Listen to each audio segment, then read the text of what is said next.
नमस्कार दोस्तों, आप सभी का अपने YouTube channel Vedanta GS academy में स्वागत करता हूं।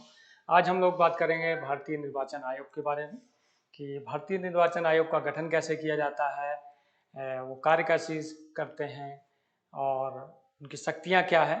भारतीय निर्वाचन आयोग भारत में चुनाव संबंधित सारे कार्य करती है। राष्ट्रपति का चुनाव, लोकसभा सदस्यों का चुनाव, राज्यसभा का चुनाव, विधानमंडल का चुनाव, विधान परिषद का चुनाव, उसके बाद नगर पंचायत, जिला पंचायत, पंचायतों का चुनाव, ये सारे काम जो है सारे चुनावी संबंधी कार्य भारतीय निर्वाचन आयोग के द्वारा किए जाते हैं। भारत में चुनाव संबंधित जो भी कार्य होते हैं उनके नियम बनाने, उनको लागू करने और चुनाव में सही ढंग से चुनाव हो, किसी भी तरह का भेदभाव ना हो, चुनाव में किसी तरह की गड़बड़ी ना की जाए, गड़बड़ी ना हो, तो इन सब का देख रेख जो है चुनाव आयोग के द्वारा ही किया जाता है। भारतीय निर्वाचन आयोग, ये भारतीय निर्वाचन आयोग का आधिकारिक प्रतीक चिन्ह है। कमीशन अवलोकन गठन 25 जनवरी 1950 अब राष्ट्रीय मतदान दिवस के रूप में मनाया जाता है। उस दिन भारतीय निर्वाचन आयोग का गठन किया गया था। आधिकारिक क्षेत्र इंडिया है। मुख्यालय निर्वाचन सदन अशोक रोड नई दिल्ली में स्थित है। अभी जो हमारे निर्वाचन आयुक्त हैं, मुख्य निर्वाचन आयुक्त राजीव कुमार आईएएस भारत के मुख्य निर्वाचन आयुक्त हैं और अनूप चंद्र पांडे आईएएस भारत के निर्वाचन आयुक्त हैं, जो भारतीय राजस्व सेवा से आयकर विभाग में थे। मातृभाग भारत सरकार, वेबसाइट निर्वाचन आयोग। भारतीय निर्वाचन आयोग इलेक्शन कमीशन ऑफ इंडिया एक स्वायत्त अर्ध न्यायिक संस्थान है जिसका गठन भारत में स्वतंत्र और निष्पक्ष रूप से विभिन्न से भारत के प्रतिनिधि संस्थानों के प्रतिनिधि चुनने के लिए किया जाता है गया था। भारतीय चुनाव आयोग की स्थापना 25 जनवरी 1950 को की गई थी। संरचना, इस आयोग में वर्तमान में एक मुख्य चुनाव आयुक्त होता है और 2 चुनाव आयुक्त होते हैं। जब यह पहल 1950 में गठित हुआ था, तब से 15 अक्टूबर 1989 तक केवल मुख्य चुनाव आयुक्त सहित एक एकल सदस्य निकाय था। पहले 1989 तक चुनाव आयोग में एक ही मुख्य चुनाव आयुक्त होता है और उसी के देखरेख में कार्य होता था। उसके बाद 16 अक्टूबर 1989 से 1 जनवरी 1990 तक यह RVS शास्त्री मुनिया और निर्वाचन आयुक्त के रूप में SS धनोआ और BS सहगल सहित 3 सदस्यीय निकाय बन गया। उसके बाद 2 जनवरी 1990 से 30 सितंबर 1993 तक फिर यह एकल सदस्यीय निकाय बन गया और फिर 1 अक्टूबर 1993 से यह 3 सदस्यीय निकाय बन गया। तो उसमें अलग अलग समय पे बदलाव होते रहे हैं। पहले 1 सदस्यीय बना, फिर 3 बना, फिर 1 बना और फिर 3। अभी जो है जो निर्वाचन आयुक्त है उसमें 3 सदस्य हैं। एक मुख्य निर्वाचन आयोग होता है और 2 चुनाव आयुक्त होते हैं। निर्वाचन आयोग में मूलतः केवल एक चुनाव आयुक्त का प्रावधान था केवल, लेकिन राष्ट्रपति की एक अधिसूचना के जरिए 16 अक्टूबर 1989 को इसे 3 सदस्यीय बना दिया। इसके बाद कुछ समय के लिए इसे 1 सदस्यीय आयोग बना दिया और 1 अक्टूबर 1993 को इसको 3 सदस्यीय वाला आयोग स्वरूप दिया गया, बहाल किया गया। तब से निर्वाचन आयोग में एक मुख्य चुनाव आयुक्त और 2 चुनाव आयुक्त होते हैं। निर्वाचन आयोग का सचिवालय नई दिल्ली में स्थित है। मुख्य निर्वाचन अधिकारी IAS रैंक का अधिकारी होता है जिसकी नियुक्ति राष्ट्रपति द्वारा की जाती है तथा चुनाव आयुक्तों की नियुक्ति भी राष्ट्रपति के द्वारा होती है। इनकी नियुक्ति सरकार की सिफारिश पे प्रधानमंत्री की अध्यक्षता में एक निर्वाचक मंडल होता है जिसमें विपक्ष के नेता होते हैं। विपक्ष का नेता प्रधानमंत्री और कोई एक वरिष्ठ कैबिनेट मंत्री सदस्य होते हैं और वो नामों की सिफारिश करते हैं और उसको राष्ट्रपति द्वारा नियुक्त किया जाता है। इनका कार्यकाल 6 वर्ष का या 65 वर्ष की आयु दोनों में से जो पहले होगी तभी तक होगा। इसे भारत के सर्वोच्च न्यायालय के न्यायाधीश के सर्वोच्च दर्जा प्राप्त होता है और समान वेतन और भत्ते भी मिलते हैं। भारतीय निर्वाचन आयोग के सदस्यों को सर्वोच्च न्यायालय के न्यायाधीश के बराबर दर्जा मिलता है। मुख्य चुनाव आयुक्त को संसद द्वारा सर्वोच्च न्यायालय के न्यायाधीश को हटाने की प्रक्रिया के समान ही पद से हटाया जाता है। अगर भारतीय निर्वाचन आयोग के मुख्य चुनाव आयुक्त को हटाना हो तो महाभियोग के द्वारा संसद द्वारा पारित होने के बाद ही वो हटाया जा सकता है। संविधान में चुनाव से संबंधित अनुच्छेद। चुनाव आयोग में चुनाव के लिए निहित दायित्व अधीक्षण, निर्देशन और नियंत्रण धर्म, जात या लिंग के आधार पर किसी, इसमें जो अनुच्छेद है जैसे 324 है उसमें लिखित है चुनाव आयोग में चुनाव के लिए निहित दायित्व अधीक्षण, निर्देशक और नियंत्रण। 325 में जात, धर्म, लिंग के आधार पर किसी भी व्यक्ति को विशेष को मतदाता सूची में शामिल न करने और उन्हें उसके आधार पर मत का प्रावधान करना। 326 में लोकसभा एवं प्रत्येक राज्य की विधानसभा के लिए निर्वाचन वरिष्ठ मताधिकार के आधार पर होगा। उसके बाद 327 अनुच्छेद 327 में विधायिका द्वारा चुनाव में के संबंध में संसद में कानून बनाने की शक्ति है। 328 अनुच्छेद में किसी राज्य के विधानमंडल को इसके चुनाव के लिए कानून बनाने की शक्ति है।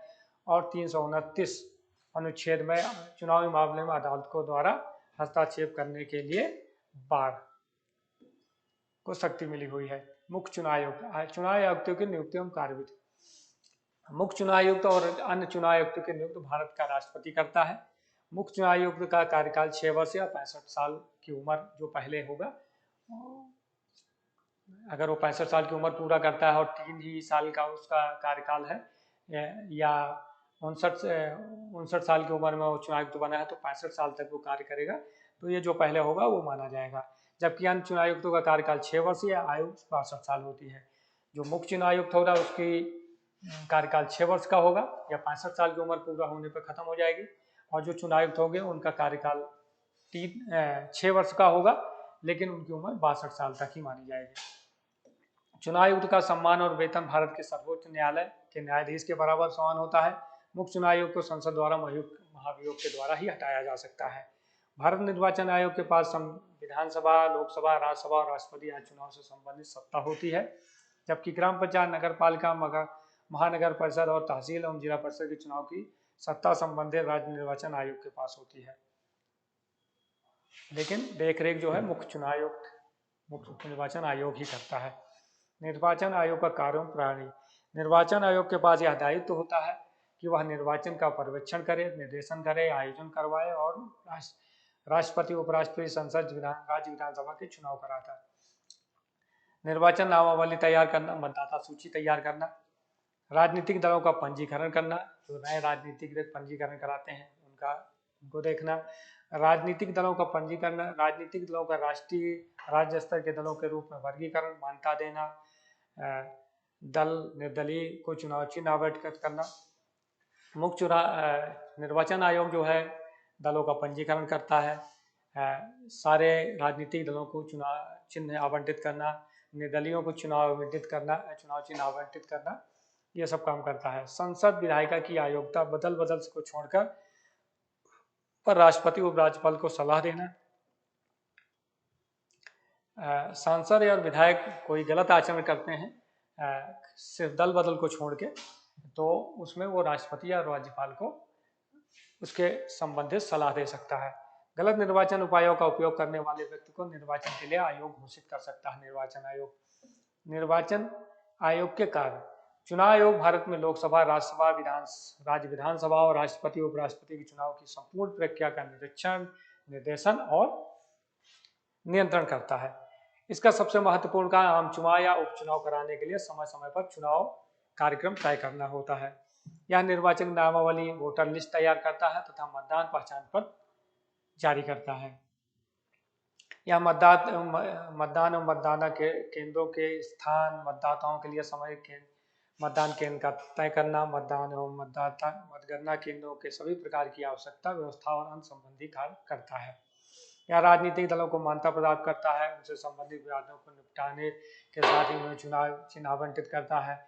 निर्वाचन के बाद आयोग ठहराए जाने के मामले आयोग के पास संसद और राज्य विधानसभाओं के सदस्यों की बैठक हेतु सलाहकार क्षेत्र अधिकार भी है। या राजनीतिक दलों को और उम्मीदवारों के लिए चुनाव में आदर्श आचार संहिता जारी करता है ताकि कोई अनुचित कार्य न कर सके, सत्ता में मौजूद लोगों का द्वारा शक्तियों का दुरुपयोग न किया जा सके। या सभी राजनीतिक दलों के प्रति उम्मीदवार चुनाव अभियान खर्च की सीमा निर्धारित करता है और उनकी निगरानी करता है। तो ये सारे 6 कार्य जो है चुनाव आयोग है। चुनाव आयोग का काम है, मुख्य काम है चुनाव करवाना। पहला है मतदाता सूची तैयार करना, वोटर लिस्ट तैयार करना। उसके बाद वोटर आईडी कार्ड, एक आईडी कार्ड जारी करना हर मतदाता का। उसके अलावा सारे राजनीतिक दलों को चुनाव चिन्ह आवंटित करना। जो नए राजनीतिक दल बन रहे हैं उनका पंजीकरण करना। अगर किसी दल में टूट फूट होती है तो उसका निर्धारण क्या है। जैसे अभी हमने महाराष्ट्र में देखा कि शिवसेना और एनसीपी में 2 गुट बन गए थे, तो उनका पंजीकरण और उनका चुनाव चिन्ह आवंटन जैसे मामले भी निर्वाचन आयोग ही करता है।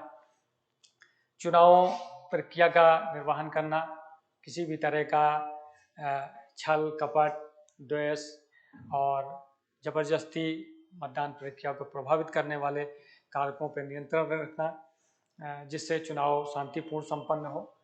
और मतदान केंद्रों का निर्धारण करना, मतदान पर्ची की व्यवस्था करना, मशीन इलेक्ट्रॉनिक वोटिंग मशीन, मतपत्र की व्यवस्था करना, ये सारे काम जो है चुनाव आयोग के द्वारा। और उसके बाद उसका मतदान की गिनती करवाना और रिजल्ट जारी करना, ये सारे काम निर्वाचन आयोग के द्वारा ही किए जाते हैं। चुनाव सुधारों पर निर्वाचन आयोग की सिफारिशें। वर्ष 2020 में ECI के अधिकारियों और राज्य के मुख्य चुनाव अधिकारियों सहित 9 कार्य समूहों ने चुनाव सुधारों पर अपनी मसौदा सिफारिशें प्रस्तुत की हैं। नए मतदाताओं के पंजीकरण और पते में परिवर्तन सहित विभिन्न मतदाता सेवाओं के लिए सभी पत्रों फॉर्म को एक ही प्रपत्र में प्रस्थापित करना। कई संख्या में फॉर्म विभ्रम पैदा करते हैं और प्रक्रिया में दक्षता को बाधित करते हैं। अगर मतदाता अपना पता चेंज कराना चाहता है, नए मतदाता पंजीकरण कराना चाहते हैं, तो उसके लिए एक ही फॉर्म की व्यवस्था करना। अलग अलग फॉर्म होता है तो उसमें मतदाता भ्रमित हो जाता है। 17 वर्ष की आयु में सभी संवादित मतदाताओं के लिए स्कूल या कॉलेज स्तर पर ऑनलाइन पंजीकरण की सुविधा शुरू करना, ताकि 18 वर्ष की आयु के पात्र होते ही वो मतदाता सूची में अपने आप जुड़ सके। ECI ने मतदाता के रूप में नामांकन के लिए 1 वर्ष में 4 कट ऑफ तिथियों को भी सिफारिश की है। मतलब साल में 4 बार मतदाता पंजीकरण की डेट निर्धारित की जाए और नए पंजीकरण हो सके। मतदाताओं की सुविधा के लिए मतदान पहचान पत्र EPIC का इलेक्ट्रॉनिक संस्करण उपलब्ध कराने का भी प्रस्ताव किया गया है। विभिन्न मतदान विधियों की संभावना और व्यवहार्यता की तलाश करने के लिए सिफारिश की गई है। IIT मद्रास ECI के लिए आधार संबंध रिमोट वोटिंग सिस्टम के लिए एक प्रोटोटाइप का भी काम कर रहा है। मतलब मतदाता सूची को आधार से लिंक किया जाए, ताकि जो बोगस वोटिंग होती है, जो गलत तरीके से वोट डालते हैं लोग, उस पर रोक लगे।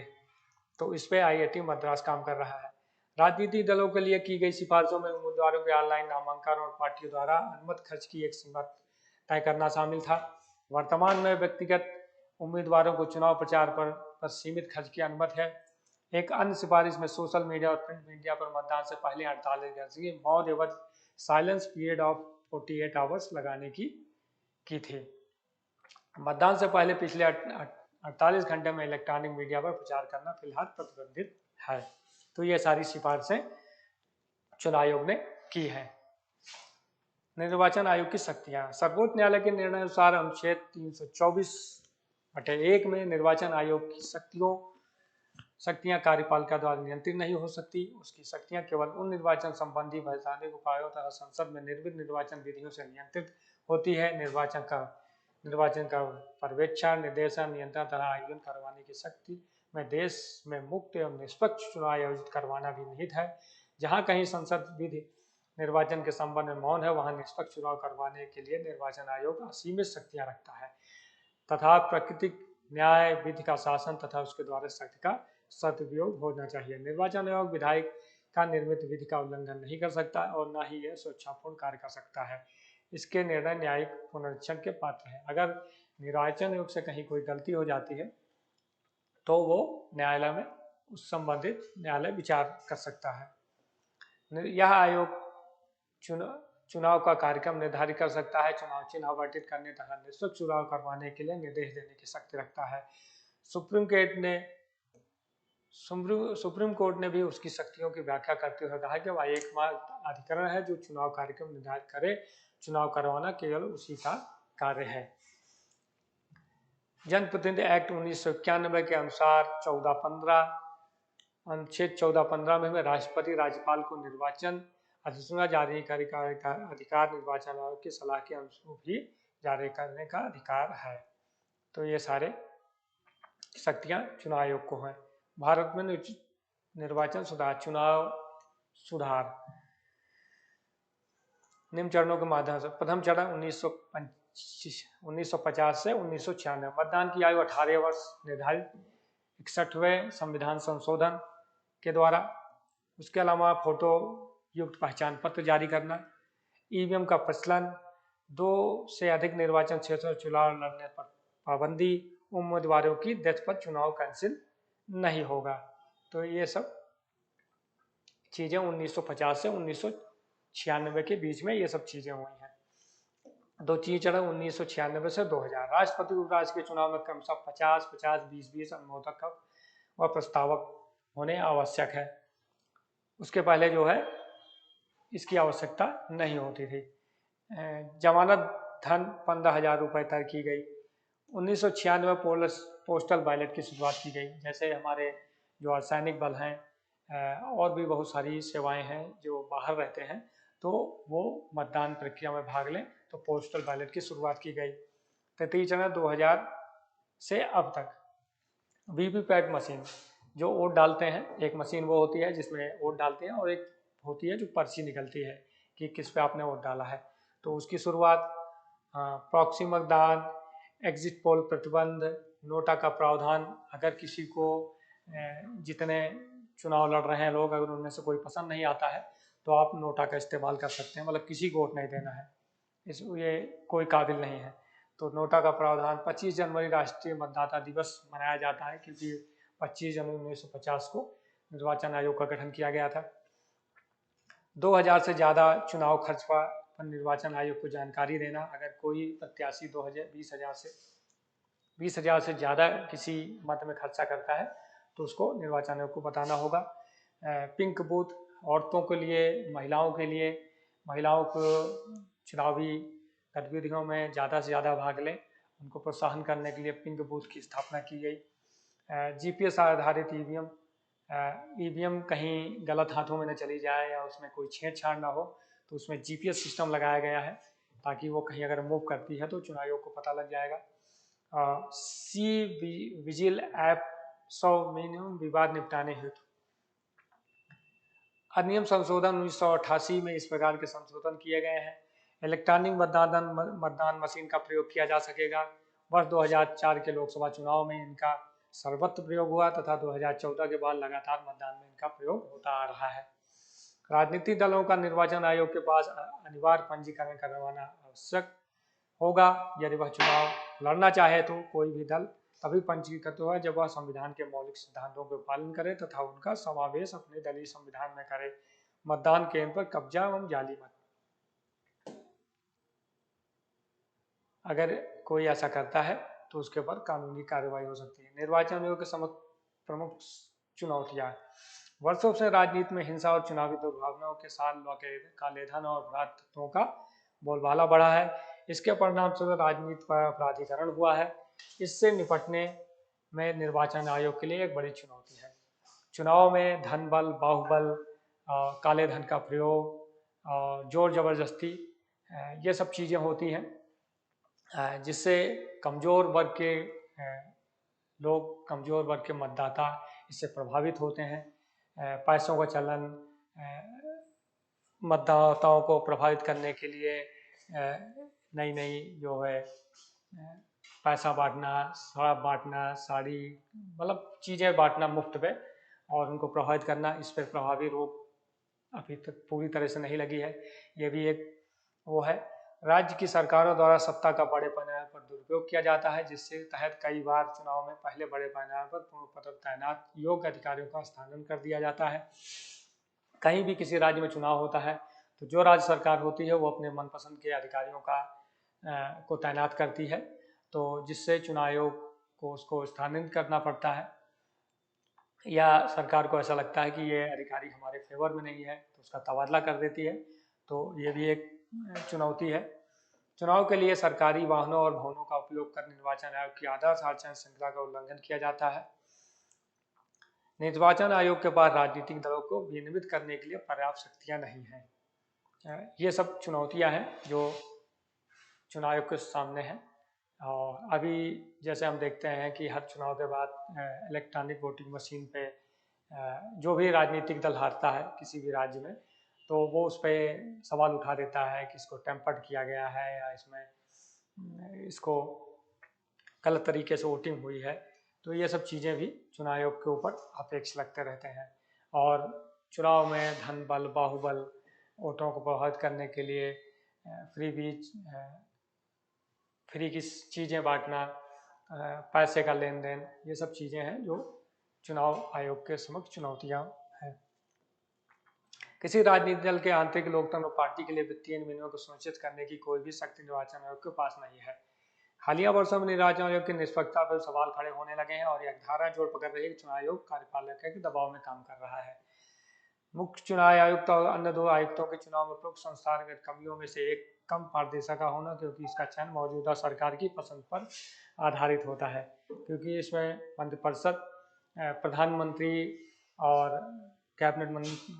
वरिष्ठ कैबिनेट मंत्री और न्यायाधीश, ऐसे लोग जो है इसमें सम्मिलित होते हैं और उन्हीं की पसंद के लोग इस चुनाव आयुक्त निर्वाचित होते हैं। इसके अलावा ईवीएम में खराबी, हैक होने और वोट दर्ज न होने जैसे आरोपों से भी निर्वाचन आयोग को प्रति आम जनता में विश्वास में कमी आती है। वर्तमान समय में सत्ताधारी दल के पक्ष में निचले स्तर पर नौकरशाही की मिलीभगत के खिलाफ सतर्क रहने की आयोग के सामने बड़ी चुनौती है। आयोग के जनादेश और जनादेश का समर्थन करने वाली प्रक्रियाओं को और अधिक कानूनी समर्थन प्रदान करने की आवश्यकता है।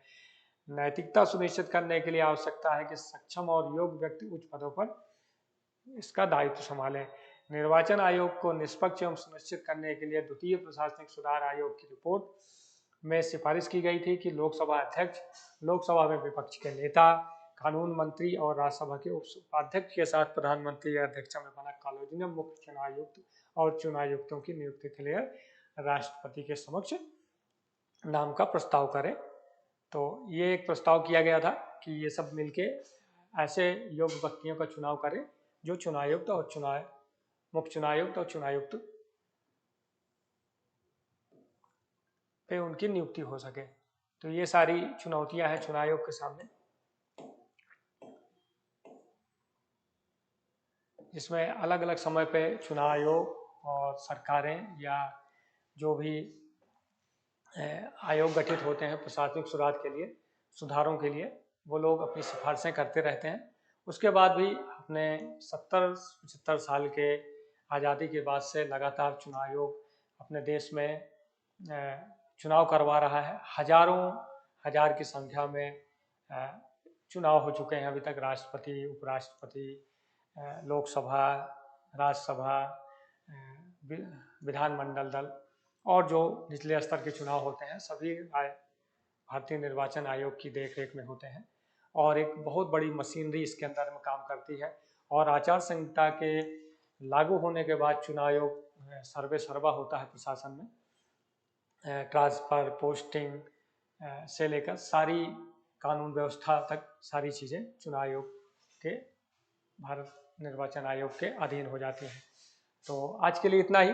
ये निर्वाचन आयोग के बारे में था कि इसमें चुनाव आयुक्तों की कैसे नियुक्ति होती है, उनको कैसे हटाया जा सकता है, चुनाव आयोग कैसे कार्य करता है, इन और उसकी शक्तियाँ क्या है, इस सब के बारे में था।